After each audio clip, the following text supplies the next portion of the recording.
Hey friends, the views of our guests do not necessarily reflect the views of Let's Talk Menopause. Let's Talk Menopause does not provide medical advice. The content in this podcast is not intended to be a substitute for professional medical advice, diagnosis, or treatment.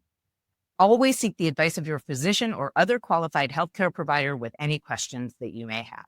This episode of Hello Menopause is sponsored by Versally. Visit Versally.com for the info and products you need and the menopause care you've been searching for. I always say you can pay now or you can pay later, right? Like paying now means that you have the best cared for, most engaged, highest producing, most grateful workforce you've ever seen. Because you and I both know if you give a midlife woman anything, she will be like, woohoo, I love you. And she'll tell all her friends and everybody's coming to work for you, right? Or you can pay later in the cost of heart disease and all of these things that don't happen necessarily when we're 70. They're happening when we're in our late 50s and 60s and we're still at work. And oh, by the way, we weren't productive during a period of time when we felt like garbage and you could have helped, right? Welcome to Hello Menopause. I'm your host, Stacey London. Hello Menopause is changing the conversation around menopause. In every episode, we explore the physical, emotional, and mental changes that women experience during this transformative stage in life. On this episode of Hello Menopause, I'm joined by Kacy Fleming, founder of the Fuchsia Tent and an expert on menopause in the workplace. We're talking about what happens when women hit peak career years exactly at the same time they're navigating burnout, brain fog, hormonal shifts, and a workplace that still isn't built for midlife. Please welcome Kacy Fleming. So we know that women, usually 40 to 60, are often at peak career experience and peak physiological disruption when it comes to menopause. And I've long suspected that, when we talk about this decrease in earning potential with women, we know that that has to do, obviously, with this, bias against aging, certainly in women. But, nobody talks about the fact that there could also be this decrease in earning potential because we are coping with the actual physiological symptoms of menopause in a way that makes it hard for us to be as productive as we were before, right? I mean, brain fog and hot flashes and all sorts of things. What do you see as sort of the biggest challenges that we're facing in the workplace to kind of fix some of these issues so that they don't become real markers for discrimination? Yeah. So I like to think of menopause, and this kind of came to me. I'm a dorky puzzler. I love to puzzle. I just started puzzling in the last couple of years. But for anybody who's ever done a puzzle, you know that when you're halfway to 3/4 of the way done, you are sure there's pieces missing, right? Like you're just totally sure. You're like, it's not there. I know it's going to work. Right. Well, call the manufacturer. Who can I talk to about the fact that I'm going to get to the end of this puzzle and it's not there, right? Right. And then you get to the end and it all makes sense. And that describes my perimenopause journey in the workplace to a T, right? And I think so many women we talk about, that's where it starts, right? It starts with anxiety, or it starts with panic, or it starts with heart palpitations or brain fog. Wherever it starts for women, it rarely starts with hot flashes and night sweats, which is the one place we would know to kind of like look under the hood and be like, okay, could it be this, right? Sure. And so often in the workplace, we have that same kind of puzzle. Now you take with that the fact that most of us get our benefits from an employer. And employers look at claims data to understand which benefits, which things to bring in for their patient populations. Well, the coding for menopause is bunk, right? So the coding, the ICD-10 codes is really, this is really in the weeds, but those codes don't look for menopausal brain fog. They don't look for menopausal anxiety. They don't look for menopausal hot flashes. These things are coded as totally different conditions, not a life stage, right? And so when employers go to look for, well, who's suffering from hormonal fluctuations in menopause, if they even know that much, they're not seeing it in the data. And then we tack on top of that the benefits, which are disparately lined up. So most employers will have a mental health benefit in an EAP.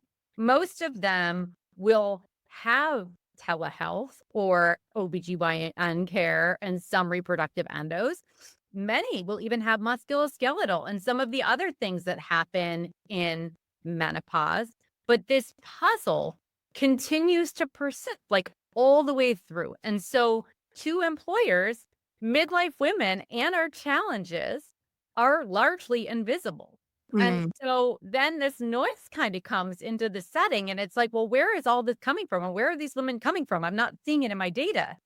And we've been there all along. And so that is where the complexity on the really weeded side starts. And then you layer in societal norms, bias, ageism, all these gender stereotypes, and telling people we don't talk about this at work. Like, we don't talk about sex, we don't talk about politics, and we don't understand that menopause has to do with our entire bodies and not just our reproductive organs. And so we don't talk about it at work. And that is where we end up with people in this kind of completely invisible, silenced state. And it's amazing to me that we're talking about this. Like, it's so funny when I hear that, like, we don't talk about menopause the way we don't talk about sex or politics at the office. I mean, it's kind of hilarious, right? We've been saying this for how long, that menopause is not a bad word, that it is a life stage, and regardless of the fact that it has these physiological symptoms and mood issues and all of these things, that we could do so much more if we were just to acknowledge that it is a phase of life that requires more care, more time, more attention, and that the workplace should be prepared for it. I wonder, I mean, it seems to me like speaking up is always a danger, especially if you are one of the first people to do it in your company or in your office that is talking about specialized care. Right. If it's for women, it's a problem. We know that for men, it's not the same issue at all. Right. So how do we go about this conversation when we are talking with HR departments, when we are talking with, when you consult with companies, how do you go about making these changes? Because if you think about it, it feels like it's so endemic to the way that workplaces are run, that there is this gender gap, right, in pay and in care and in, the way that we're thoughtful about gender. Totally. How do we start to bridge that gap? How do we start to talk to companies about productivity, what they're losing if they're not helping? Yeah. So, I mean, originally my thesis when I started doing this work with the companies, I was like stoked because never have I had such a clear-cut business case for what employers should invest, right? Like 51% of the country, we've got 75.8% of the workforce between 44 and 65 working. We've got $1.8 billion in lost productivity annually just in the US because of menopause. We've got 26.6 billion when you layer in healthcare. Like, these numbers you would think would have alarm bells going off in HR and in the C-suite and everywhere where we're looking at top line and bottom line costs. Sure. What we're challenged with is exactly what you said, which is, how do we talk about this, right? Like, how do we take this from something that is kind of labeled in areas of stigma to making it something less taboo? And so when I work with companies, I talk a lot about structured frameworks, right? That doesn't mean we're just talking about menopause. But look, we have an engagement problem in United States companies. We have a 23% engagement in 2025, which means the rest of people are disengaged, right? The rest of the population is not engaged, which is a huge productivity problem. We need to have dialogue frameworks where people can be checking in on a whole host of topics that they either know nothing about, don't necessarily feel comfortable with, or don't have personal experience with, right? And so when I work with companies, I talk about compassionate leadership. That's the framework I use. It's a 3-step process. It doesn't have to be menopause. It doesn't matter. It goes across boundaries. It's just asking people how they're really doing. It's confirming what is happening with them. It's clarifying you understand what's going on with them. And then it's taking action on behalf of people, right? And having structure around these conversations starts to break down some of the barriers. It makes it less scary because we know from research that if people are not given a framework for difficult conversations, this number is going to blow your mind. At least it blows mine every time I think of it. 69% of people will not have the conversation. Oh, I mean, I thought it would be higher, to be honest, because Right. I mean, we don't want to have difficult conversations to begin with. We don't have conversations we don't know how to have, right? Right. And then it's such a touchy subject because we haven't made it acceptable in any kind of way. And that's the beauty of the framework is it gives Mm. people the backbone to kind of know how to enter into the discussion. And it equal footing, right? It gives That's it right. gives employee and employer a little bit of a script in order to make that like you know you need a map. You I feel like do. we need roadmaps for lots of things in life, and we're lucky to get them when we can. So Yeah. it would make sense to me that this would be such a helpful thing to do. This is an important way to really enhance the discussion. I think the other important thing is getting men into the rooms of decision making and discussions around menopause and midlife at work. And what's really interesting is when we ask men and women in survey if they would be comfortable if a colleague came forward or a direct report came forward and said, I'm in menopause, I need support, or I'm having these symptoms. The answer is almost 85% yes or emphatically yes, right? Even strongly agree. But when we ask a person if they're comfortable having the dialogue with anyone outside of their immediate workplace friend group, the answers go in the opposite direction. Of course, because the outcome, or at least the effects of having that conversation, are long lasting, or people are afraid of that. That's right. And so the nuance there is stop waiting for people to come forward. If you see a colleague suffering, if you saw a colleague like grabbing their arm or, crying at their desk and they weren't at a certain stage of life or, they weren't sweating, you would be like, oh my God, are you okay? Right? Like, Right. what's going on? How can I help you? But because we get in our heads and we don't have the frameworks, we don't do that.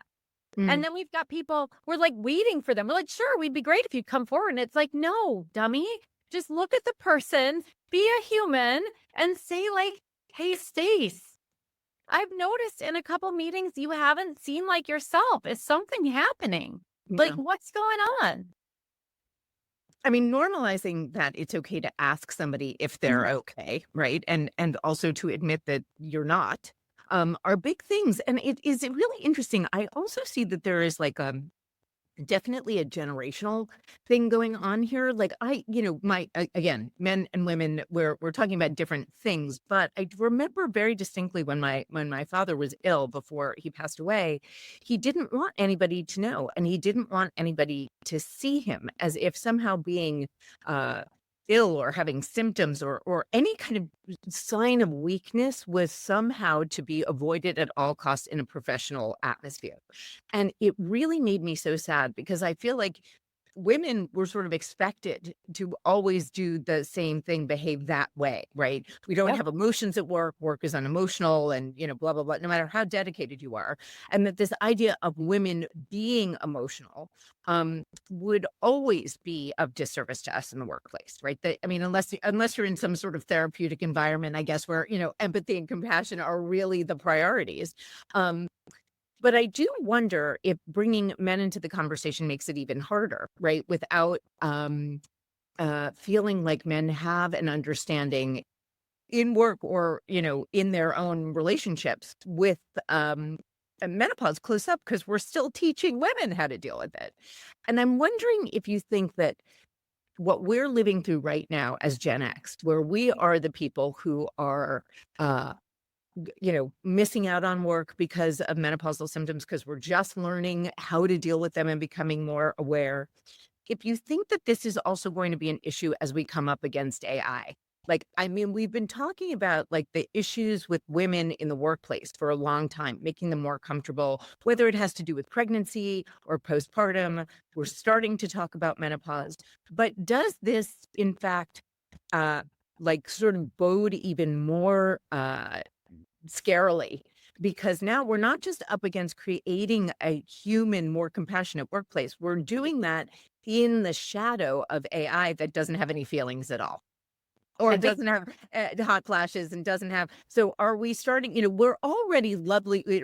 We love seeing by a certain age, you're being thrown out to pasture anyway.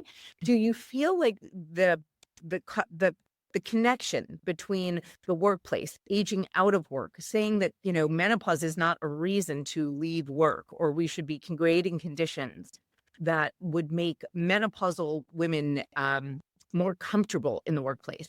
Are we going to come up against even more sort of, I don't know, negativity or unwillingness to change the workplace because the workplace is changing so significantly in terms of AI? Is this going to be a bigger problem rather than a smaller problem?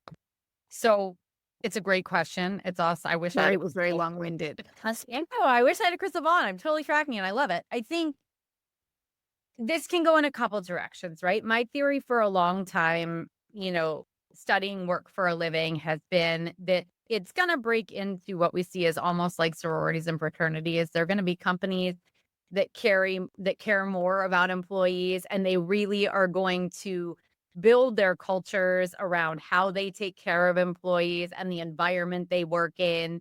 And maybe they can lower pay in that way, even because if you work remote, you don't have to live in a city or a hub, and you don't have to pay these huge salaries, but you're taking better care of people. You're making sure they have what they need, creating more inclusive environments, which we know from research is actually going to make these higher performing companies, right? Like that crazy thing. Yeah. Right. I just want to ask you one thing in there, because there's a distinction, right, between sort of the dot-commers in the early 2000s who started doing those, campuses instead of offices where you never left, right? And, you had your ping pong tables and your parties and your WeWork, whatever. That's very different. That's getting you to stick around to stay within the community of work, right? Yeah. That's very different than companies that are actually caring about the well-being of their clients. Correct. I mean, there is some kind of campus enhancement ways that you can make work settings more comfortable, more inclusive, more open for conversation. But what I'm talking about really is, are we offering flexibility? Are we understanding that someone may be better off when they are working hybrid or remote? They have more flexibility and ability to kind of take care of some of the symptoms that they may be having, or some of the doctor's visits that they may have to have without interrupting work. Like I talk to my partner about this all the time. He's got an hour and a half commute in that he has to do 4 days a week, and I get to the desk at like 8 a.m. I'm here an hour and a half before he is and an hour and a half after he is, because I don't have to commute, right? So the research very clearly points towards flexible work, and I don't want to get too far down that path, but back to the sorority and fraternities, I think you're going to see those types of companies that are really built around, how do my workers produce best? How do they work best? How do they feel their best, right? And then you're going to have the companies that are going to work you into the ground like they always have, that aren't going to, in some cases, they'll have to pay for extra benefits, things like egg freezing and reproduction, because they're competing for talent that's going to insist on that. But they're not going to build it right around this concept of kind of best work or well-being. They're going to build it the way that they always have. And where AI kind of comes into this question, and I think why I'm not afraid as a midlife woman, and we all come from this very differently, is in order to use AI, and I'm a big time user of it, not to write, but to help me get my work done as a solopreneur. I know that AI it's not agentic. It can't operate without me. And yes, it's moving fast. And yes, it's getting more agentic by the minute. But at the same time, if I hadn't spent 22 years building a career in corporate America, working all the different roles, learning how to like navigate politics and power and intersect, and know like what landmine's going to come up, or, what risk I have to mitigate, I would be turning out work slop super fast, right? And so midlife women are the reviewers of AI. We're the ones that have been prepping for this our entire careers and have the skills. And so while yes, do I think it can be a disservice in some of those companies that are probably going to go that route of caring less anyway? Yes. but they're already doing it. They're already replacing all workers with AI, not just midlife women. Do I actually think that there are positive uses where men or male managers that aren't comfortable could ask Claude, hey, my, employee Kacy just told me X, Y, and Z. How do I respond to her? Wow. And those are some of the powerful uses. And there are a lot of companies using AI for coaching. And the nice thing about Claude and AI is it takes the emotion out of it, which actually helps people. It gives them a framework, right? It doesn't replace the framework that I teach or the framework that someone else teaches. But in a pinch, if you have an employee come to you bawling and you don't know what to say, and you're just kind of like, what do you need? And they don't know. Hey, you know what, Stace? Give me about 45 minutes. I want to check with HR and see what we've got. I want to think through what we could do together, and I'll come back. Get on AI, type it in, talk to HR real quick, and come back with the beginning of the conversation, not with the solve. We're not looking to diagnose. We're not looking to solve, but AI can actually help in that case. So I don't think it's a black or white answer, or a yes No, or but a it's such no. an interesting answer. And I guess, and this is something I think you must have come across, Kacy, in all of this work and all of this research is like, what is the responsibility of the employer? Like what is not, and I'm not talking about this like just from a legal standpoint, but sort of a moral one. What role do we want our employers to play in our lives? What is considered health? Financial, emotional, taking time off, working hybrid. These are all sort of fascinating questions to me because it's sort of like what we're also experiencing right now in schools with kids. What are we saying schools are responsible for teaching, and what do we want, families and parents to be responsible for? It's so interesting when you think about it that work is so much a part of our lives, and the work environment in which we find ourselves, I think, really does say so much about our own well-being. But how do we come at this in a way that doesn't feel, I guess the other thing that I would be afraid of is like too invasive, right? I don't know that I want my company to know everything about me, or that, that some of the things that I've experienced in during my menopausal experience were like suicidal ideation, right? I don't know that I want to share that with an employer. If I'm coming from it from that point of view, then it feels not just difficult, but like scary, or that I could be severely punished even for trying to talk about these things at work. What is your philosophy, right, when it comes to this sort of thing, when it comes between like worst case scenario and what we want the best case scenario to be? How do we mitigate the risk in having these conversations, and in hoping that companies are going to want to do the right thing, but also making sure that we know whether they do have that kind of conscience or not? Yeah. So first and foremost, I always tell anyone experiencing the menopausal transition, you never have to state your diagnosis, your symptoms, if you are not comfortable. You don't ever have to tell anybody at work what is going on with you. And they'll say, well, how do I frame it? And I'll always say, well, how is it impacting your work? Right. Like, what about the symptom is impacting your work, and what would be helpful? And then we can backtrack to, Stacy, for a variety of reasons, I haven't been getting a lot of sleep.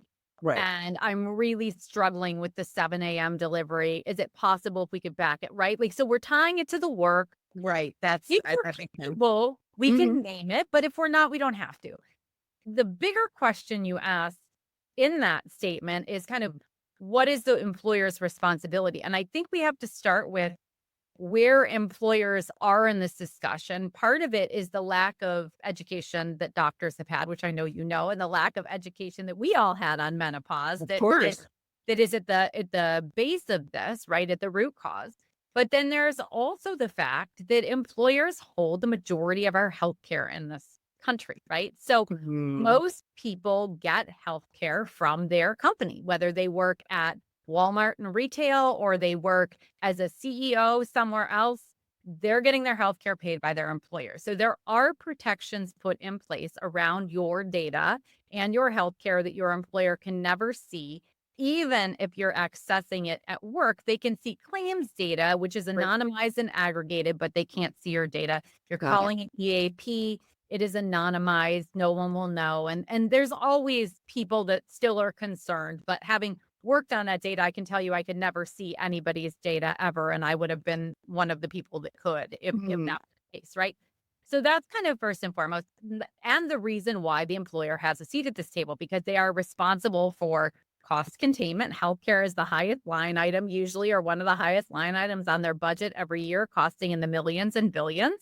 It went up 9.5% from last year. So Wow. employers are paying crazy amounts of money, meaning salaries are reduced and bonuses are reduced because they're trying to keep the healthcare quality the same, but the spend has gone up.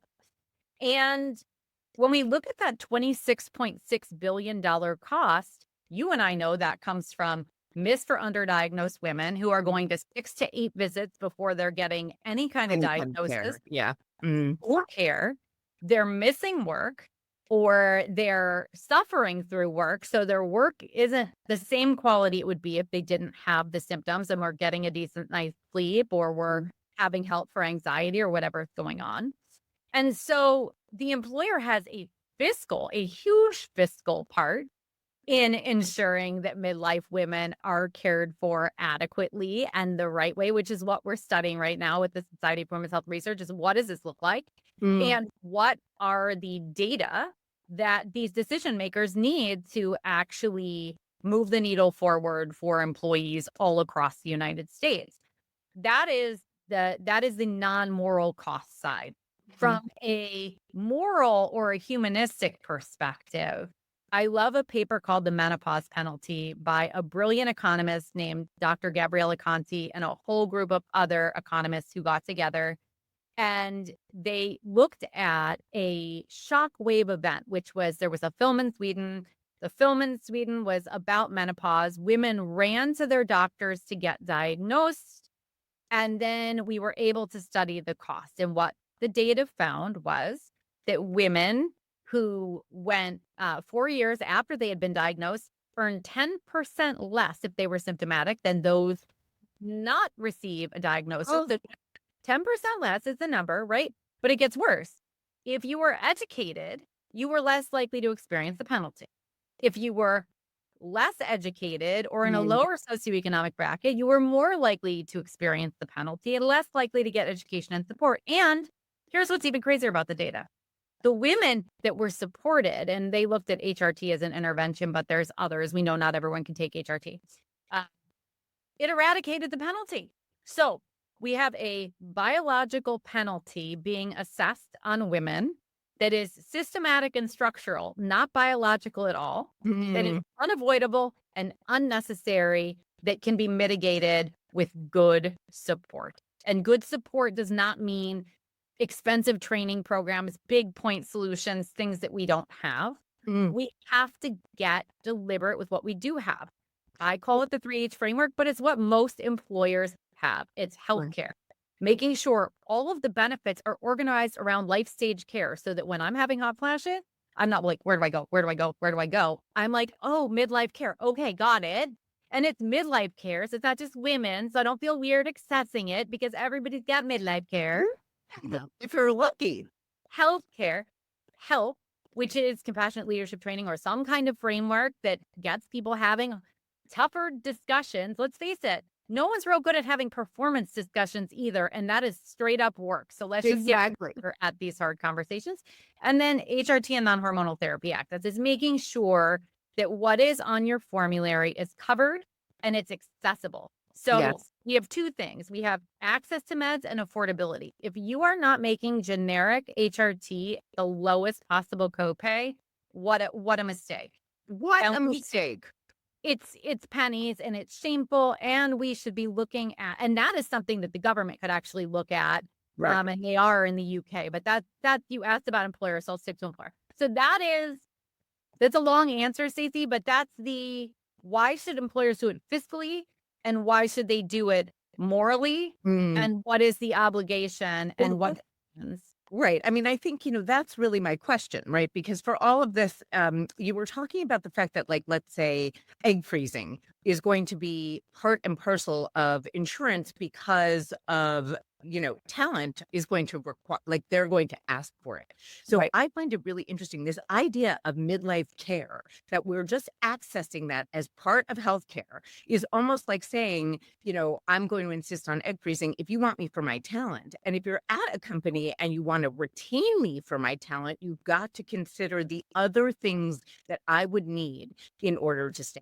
Right. I mean, we've been talking about, like, childcare for years. Right. What about if you don't have kids and you are still going through this and you still need some sort of care? For me, what's so interesting is this idea that this care is somehow less important than the care around pregnancy, right? That just having another child is what you're supposed to be doing.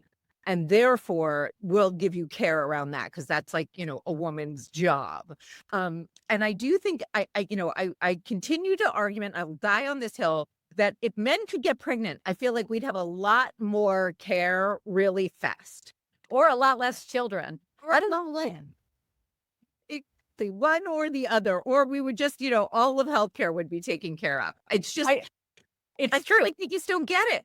It's true. And I always say to employers, like, my favorite thing to say to them when they push back, because they inevitably do, like, not always, but well, the good news is most of them get that they need to do something, right? They're Right. just not sure what to do or how to do it or how much it's going to cost or where it comes from.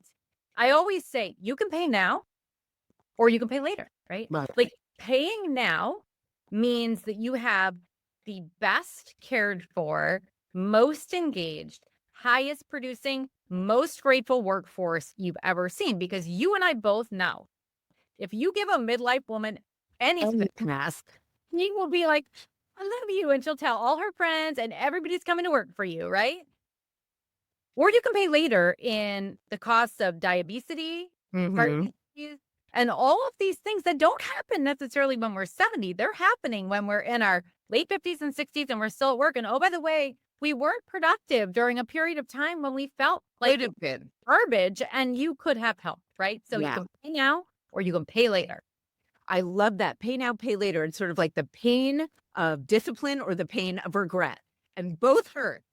They do. Which kind of pain you want more? But Right. okay, I just want to make sure because I feel like there are more things to talk about. So, Yeah. we talked about the emotional mislabeling. We talked about this kind of invisibility that women experience when they're going through this. But I just want to make sure I haven't lost We perception. get so excited. We go all over. I know. Well, I can't help it. And also I like to go where the conversation goes. I just want to make sure that we haven't lost anything. Um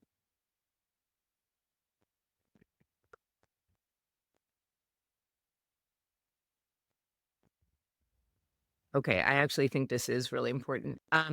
Is there a version of leadership that actually okay.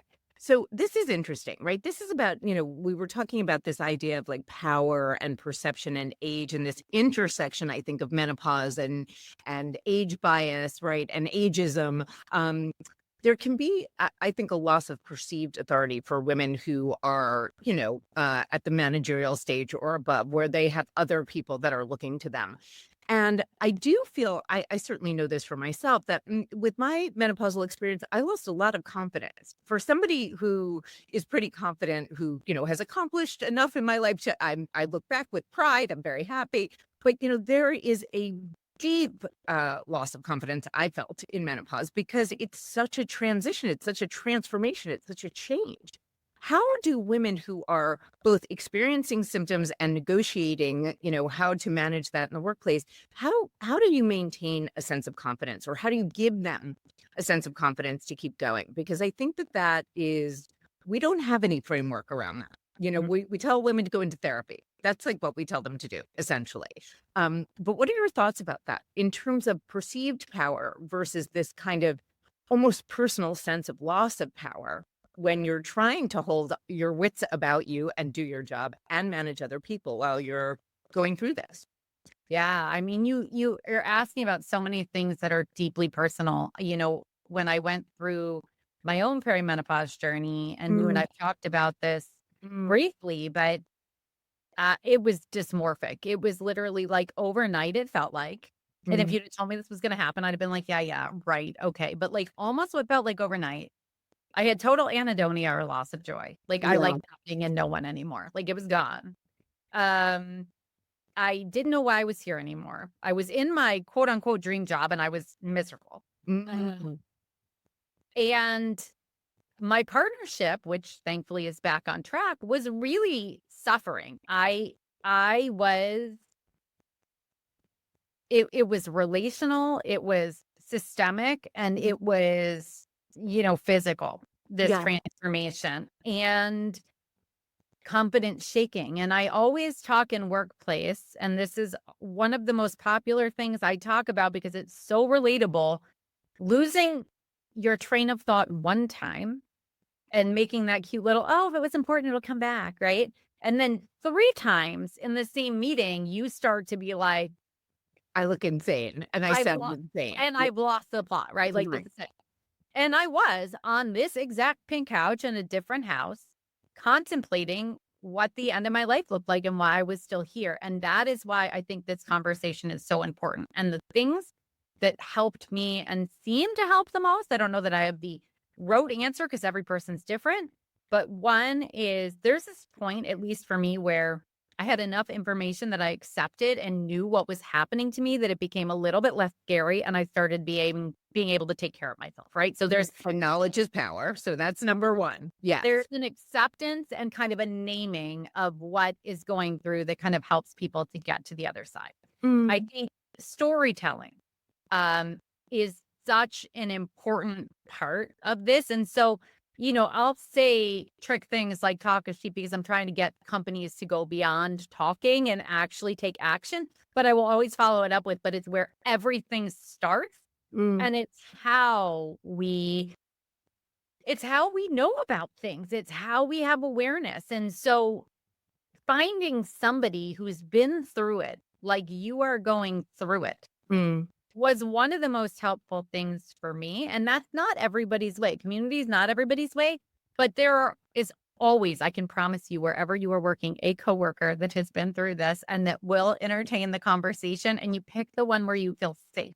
You don't Yes. pick the one Where you're like, it feels like a job risk or a threat. You pick the person who's either talked to you about their journey or said something about something else that makes you think that, they might listen and you kind of toe in the conversation.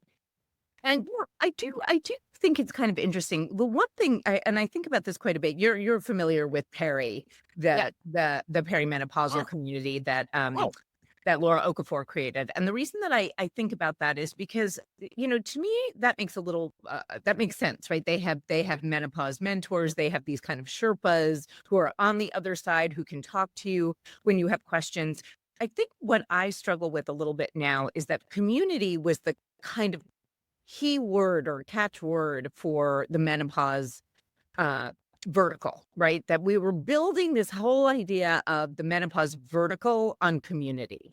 And I feel like that is now so forced that it almost becomes like a difficult way to describe what you don't have to believe, like you want community to sort of be based on things that happen organically, right? And I don't know if saying like, we're all in menopause is the thing that binds us. But what I do think is really interesting in what you're talking about, and which sounds like such a great kind of idea, like framework, really, to think about it, is this idea of mentorship. That part of midlife care could be talking to somebody who has had this experience, right? Or doing something that allows for compassion and empathy without necessarily so much intimacy that it feels inappropriate, right? There's your doctor and then there's work and they somehow all have to work together. I do think it is really interesting though to think about it in terms of that, right? yeah, In terms of it's a connection. So right. It's a connection rather than you're building community soul. Because now I feel like there's a ton of grifters out there, right? Everybody's trying to get somebody to buy a product that they don't necessarily need. right. And what I find is that this whole idea of the menopause community is what allows companies to kind of get away with that. And yet what you're talking about is based in the reality of menopause. That's And right. then finding somebody to help you through it, right? In a way Right. that allows for again what I was saying before, just that idea of communication without like too much intimacy, right? Well, Like appropriate amount of intimacy. It's shared experience too, Stace, because I Mm. think like one of the really interesting things I learned when I launched a community and now have made it a menopause vault, which isn't a community, Which is is the Fuchsia Tent. is Yes, that I wanted to talk about that. women didn't really want to come, like they wanted for information, right? And they wanted access to me because I had done all the research and had been going through it, but they didn't really want to commune with each other about it, right? Which was Right. particularly and a great lesson as a business owner. And I don't see it as a failing. We pivoted into a vault where there's education and Mm. there's great hours and people can go in there if they want to. But that's not even remotely like the main that's kind of like a small part of what I do. Most of what I do is a menopause research consultancy and workplace. That's where I work. And then I love the vault because when I go into companies, I can leave their workforces with this incredible body of work for them to pursue on their own. So I'm not getting paid a speaker fee and not leaving anything behind. I don't like that. Like as an organizational psychologist, I don't want to come in and talk to your people and get them thinking and let them see a friendly face that understands and then go and disappear into the ether and leave them be. I want to leave them with something that they have access to. Because what I found is that, at least in my experience, there are other people that have different experiences, but in my experience, most working women wanted to talk to people that had, or working people with menopause, wanted to talk to someone who had a shared experience. Mm. They feel like if I see Kacy and she works in corporate and she can talk about this, and here's how she's verbalizing it in corporate, there's a path for me. But if I see somebody that has nothing to do with the kind of work that I do, and they're loud and proud about it, well, great for them. That's their life is very different from mine. And so I feel like community is great. And it is for a lot of people. People love communities, but other people don't. And so it's finding somebody with shared experience who's been there before that they can talk about this with. And I think the other thing that is really, really important is, and I love teaching this, it's totally separate from menopause, and I'm such a dork, but it literally is my favorite curriculum to teach. I love teaching on power and influence. But people are so grossed out by the word power with a lot of good reasons these days. And whenever these groups of men, women, whatever, however you identify, wherever you are in your career, come into classroom and I teach them about this, I start with the question, tell me what you think of when you hear the word power. And it's always like coercion, control, name a leader, they'll name something horrible, whatever. And when we are 10 minutes into the training, I'll ask again, and everybody's up, at least to midway, if not over, to loving power and influence. And I think if we can get comfortable with power and influence and how they play into our lives conceptually, regardless of where we work or what we do, because it's a fact of life, then we can carry that with us into midlife and it can kind of transform how we look at our own power as we're going through this transition. But that was not something I was ever raised or what was okay was for women was to be powerful or influential. And I wonder about that because that sort of goes back to my last question a little bit about how to view this without feeling like you're being robbed of your confidence is really understanding the positive power of power and influence, right? Like that there is something to that that really does allow for us to, again, like I love to call menopause like from a reckoning to a renaissance because it really does. It's like, in like a lion, out like a lamb. I don't know how to explain it other than, it's hard when you're going into it, but there's so much that you can do with it and so much to be proud of coming out of it and where you want to go with your life. I guess maybe the last thing that I want to end on is what is your prediction for the future? What do you see? What do you hope for in terms of what companies are willing to do? And realistically, how hopeful, how comfortable do you feel in being hopeful about that? That's a whole chapter of a book. You're right. A lot of it depends, right, on what happens in the world, right? So, but I'm going to take this in the vacuum of without everything going on outside, right? And, I think what makes me really hopeful is the number of companies or the percentage of companies that want to do something that already have 3/4 of what they need to support midlife women and other individuals appropriately. They just aren't packaging it right. Mm. And the small tweaks needed to kind of make those differences. I think I'm also hopeful because there's a lot of ways we can improve midlife care for employees without another line item or another point solution. And I think if I can say to a company, bring me in, let's talk. Let's look at everything you have. Let's look at your population. Let's get under the hood and see how we can integrate or organize what you have. And then only if we need to add in something additional, there's like this huge relief because, as I told you, healthcare costs have already gone up 9.5%. So for everybody running in there with a shiny point solution, that's alarming to them, right? So Sure. I feel hopeful. It's actually a body of work on my website called the 3H framework. It's called Menopause at Work, Why Integration Beats Innovation. Download it. It's free. I did research on 25 Wait, plus. is this on the fuchsiatent.com? Yeah. I want to make sure we Yes. all know. Okay, fuchsiatent.com. 25 plus peer-reviewed studies. It's a full review of the academic literature up to this point on menopause interventions at work. It is totally free. And it gives you kind of the framing of how to look at your business, what to think about. And if you're an employee, kind of how could you talk to an employer if you want to get involved on the policy side or making changes in benefits?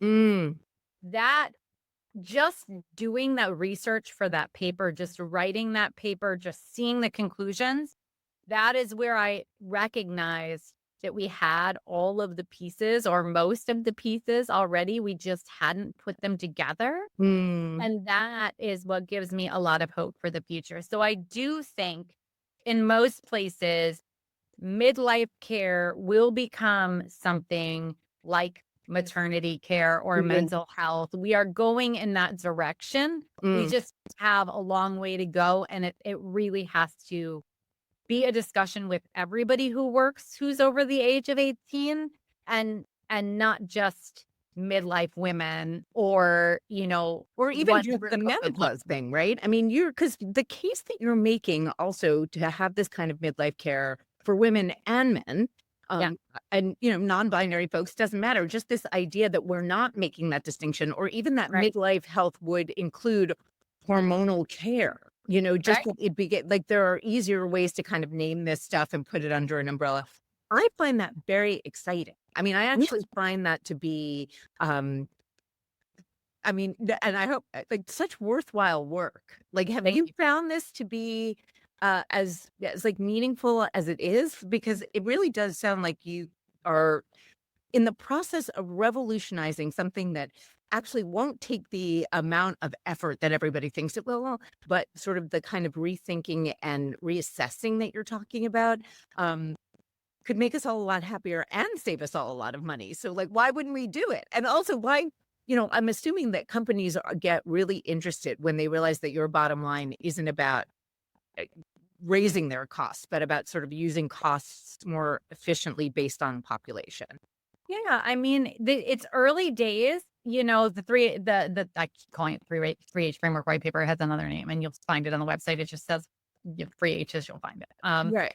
But yeah, I mean, it's interesting, Stacey. When we first met, I was in a totally different place just because I knew I wanted to help midlife women, and I wasn't sure what to do. Right? Yeah. Like I knew what I wanted to do. I knew I really wanted to provide simplicity, clarity, access, and support for all. I can still rattle it off, but I hadn't found my way to do that. Right. Yeah. And I think when I really started to understand the path that my work has taken over 22 years, there was, I call it like a triangle of access reimbursement, kind of working on the employer side of healthcare, and then my understanding and my expertise in menopause that kind of came together. And I was like, okay, let's look at the problem, the root cause, and see if we can find where this is generating, what we could do about it that isn't super expensive, and how we can bring this to the forefront. And my life took off in an amazing way. And I'm not talking, I mean, yeah, have I had more financial success than year one? Yes.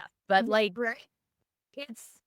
it's so fulfilling to feel like the work that I'm doing is aligned with my core values, is aligned with my mission in life, and that, while yes, I'm making a living because I have to, like everybody else, and I'm not. I was like, you can't get away from capitalism. You kind of have to participate. It's the way that it feels right Yes. to me, Yes. and it has the most benefit. And I love that I can put the paper up and know that there are small employers that cannot even afford to bring me in, even though I'm not that expensive. But they can take the paper and then they can reorganize their benefits, and people are going to do better. Like, that's what this is about, right? And so, yes, I think it feels like a really great, fulfilling path. I'm anxious to see how the survey with SWHR comes out because it's going to benefit all of us. We have an audacious goal, everybody. 1,500 people in the US, people of color, men, frontline workers, decision makers, women. Basically, if you are over the age of 18 and you work, please take this survey. I don't care. On the Fuchsia.com, the Fuchsia.com. Actual study, and you go, people, take it. I don't care. If you think you're bored, you're doing this for your future self, you're doing this for a family member, you're doing this for a friend you don't know about, and you're doing that to be the best boss you can be. Take the darn thing. It's 9 minutes. I don't want to hear it. Yeah, 9 minutes. I think we can all spare 9 minutes. But also, Kacy, let's talk about the fact that you started the Fuchsia Tent. The Fuchsia Tent. I'm saying, it sounds like I'm saying the Future Tent. Yeah. Fuchsia Tent. In midlife, right? I mean, you left your job and you were like, this is what I want to be doing. So you're sort of a case study in a funny kind of way for what can happen. Like, if you're going to go and be a fantastically, helpful, compassionate, wonderful organization, you're going to do it with Kacy's help. It's like a pretty meaningful thing to do in midlife too. Like, you went from being, the person who was the employee to being the person who was like, no, I'm going to make this better for all employees. I think I heard this, and I definitely did not make this. But your pain becomes your passion if you're smart. And my pain has always in my life been the path in a way, right? It's like leaning into something that was hellacious for me. Yeah. And the same reason you're here, right? Is what gave me life, right? I think so many people think like that midlife is the end, and that menopause, it was always going out to pasture. Like, the picture of the woman with gray hair wearing red, and like, or the Golden Girls, who, by the way, were like our age. And I think it is so darn cool that we can live our second, third, fourth, fifth chapters and be smarter doing it. Like, I don't know how, like, I see these young entrepreneurs and I'm like, I don't know how you did it. I'm turning 50 this year, and it has been, becoming an entrepreneur has been the biggest lesson of my life, the biggest ego death. The most audacious challenge, and the best thing that I've ever done is really taking a bet on myself for other people. And that I want everyone to do. Yes. Okay. And that really does come from lived experience. That does come from with wisdom and age. And also, I think, again, I will constantly give credit to Gen X. I think, what you're doing, what we have been doing in order to make the menopause experience, one, to be expected and understood and researched and supported and all of those things, I think has really made the difference in the way that care is going to look after our lifetimes. I mean, if there is one legacy, that is truly what I think we have accomplished. And now the idea is to get people, right, 18 and older, to care about what's going to happen to them at 45, right, or start to happen. And I always think that that's the hard thing. How do you make people care? Well, one, how do you make people care about things they haven't experienced, right? And how do you make people care about things that you are like, one day this will matter to you? And if we can get that out there, I feel like then it just becomes part of the conversation, right? It becomes that easy habitual thing that isn't so difficult to talk about at work or at home.